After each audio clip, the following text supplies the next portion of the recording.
थोडंसं माझ्या मनातलं शेअर करते. पहा, तुमच्याही बाबतीत हे घडत असेल असं, तुम्हालाही पटेल ते. आपल्या आजूबाजूला अनेक माणसं असतात. मित्रमैत्रिणी असू देत, नातेवाईक असू देत, आणखी ऑफिसमध्ये म्हणा, कुठेही.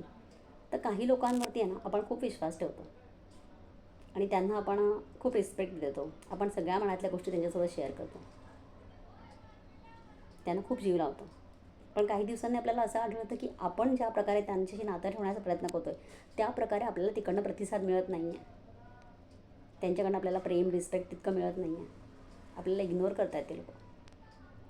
तर अशा वेळेला काय करायचं ना, 2-3 गोष्टी करायच्या. हळूहळू त्यांच्याशी आपलं नातं आहे ना, थोडंसं आपण लांब करायचा प्रयत्न करायचा. थोडं त्यांच्यापासून लांब जायचं हळूहळू. त्यांना कळू द्यायचं नाही ही गोष्ट.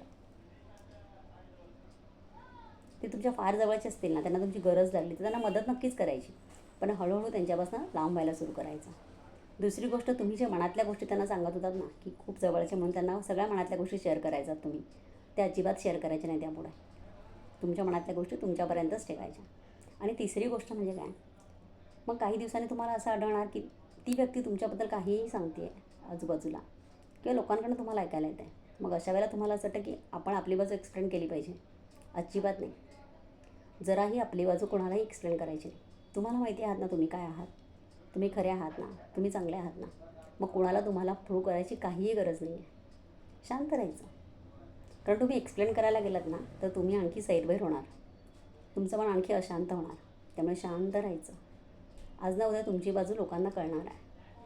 त्यामुळे अशा वेळेला कुणालाही तुम्हाला स्वतःला प्रूव्ह करायची काहीही गरज नाही आहे. आणि आपलं स्वाभिमान अजिबात सोडायचं नाही. बस या गोष्टी करायच्या. बघा, मग तुम्हाला अगदी शांतपणा तुमच्या आयुष्यात मिळणार आहे आणि तुमचं आयुष्य